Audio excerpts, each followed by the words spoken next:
સુરત જિલ્લામાં બોર્ડની પરીક્ષાને લઈને અંતિમ તૈયારીઓ હવે તેજ બની ગઈ છે। જિલ્લા શિક્ષણ અધિકારીની દેખરેખ હેઠળ સુપરવિઝન કરતા શિક્ષકો સાથે મહત્વપૂર્ણ બેઠકનું આયોજન કરવામાં આવ્યું।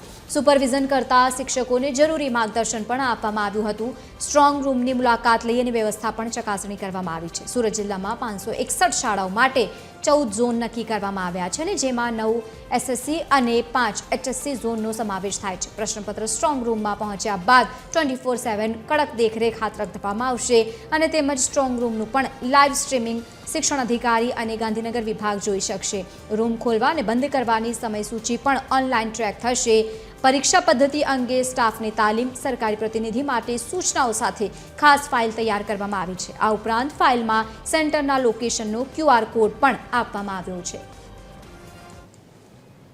સુરતની અંદર 561 શાળાની અંદર જે પરીક્ષા લેવાનાર છે 14 ઝોનની અંદર પરીક્ષાના સેન્ટર ઝોન નક્કી કરવામાં આવ્યા છે। એસએસસીના 10 છે, એચએસસીના 5 ઝોન નક્કી કરવામાં આવ્યા છે। આ તમામ ઝોનની અંદર તમામ પ્રકારની વ્યવસ્થાઓ થઈ ચૂકી છે, તમામ સ્ટાફની નિમણૂક થઈ ચૂકી છે અને કોઈ પણ વિદ્યાર્થીઓને કોઈ પણ પ્રકારની મુશ્કેલી ન પડે તે માટેની સંપૂર્ણ તૈયારીઓ અમારા ઝોનલ, મદદની ઝોનલ અને તમામ સ્ટાફ દ્વારા કરવામાં આવી છે। સ્ટ્રોંગ રૂમ પણ તૈયાર કરી દેવામાં આવ્યો છે। સ્ટ્રોંગ રૂમ જે છે એ મારા મોબાઈલની અંદર હું લાઈવ જોઈ શકું છું।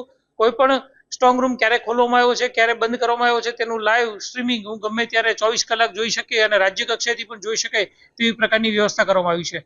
અને પરીક્ષાના સેન્ટરો માટે થઈ તે અગાઉથી જે તૈયારીઓ કરવાની હોય એ તૈયારીઓ શરૂ કરી દીધી છે અને કોઈ પણ પ્રશ્નપત્ર બાબતે ગંભીરતા રાખી અને તેની ગોપનીયતા જળવાય તે મુજબના સ્ટ્રોંગ રૂમની પણ તૈયારીઓ કરી દેવામાં આવી છે।